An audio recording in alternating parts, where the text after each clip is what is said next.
আসসালামু আলাইকুম সবাইকে। আজকে 4 মে 2024 সকাল 7:30 আমরা আসছি ফিকাল স্লাস ট্রিটমেন্ট প্লান্ট এফএসটিপি। তার বেস ঢালাই আজকে থেকে শুরু হচ্ছে।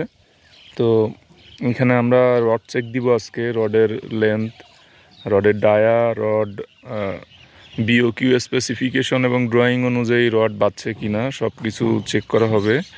তারপরে যে ঢালাইয়ের জন্য যে ম্যাটেরিয়ালসগুলো আছে, খোয়া পাথর 1:2:4 অর্থাৎ 1-2-4 অনুপাতে ঢালাই হবে। 1 ভাগ সিমেন্ট হলে 2 ভাগ বালু, 4 ভাগ খোয়া। তো আমরা তো কড়াইতে করে ঢালা হয়, সেই সুবাদে কড়াইয়ের হিসাব ধরা হয়। যদি কড়াইয়ে 1 ভাগ সিমেন্ট 2টা হয়, তাহলে 2×4 বালু এবং 8টা খোয়া, সেই হিসাবে করা হয়। তো একটু পরে আমরা রড চেক দিব। এখানে আমাদের 2600 মিটার 2600 mm লেন্থে আমাদের টপটা হবে, যার কারণে আমরা একবারে রডটা দিয়ে ফেলেছি। এবং এখানে আমাদের কলামটার লেন্থ আরও বাড়বে, যার কারণে রডটা যতদূর সম্ভব কেটে সোজা রাখা যায় স্ট্রেট, সেই অনুপাতে দেওয়া হয়েছে।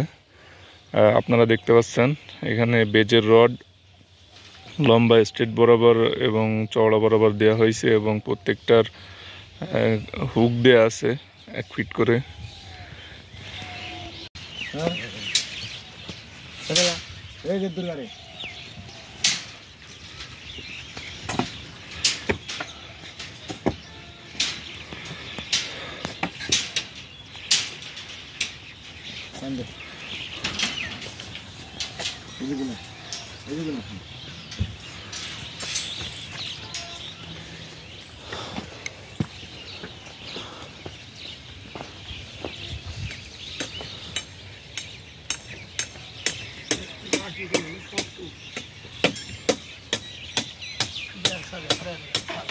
এই মাথা থেকে ঢালাই শুরু হবে।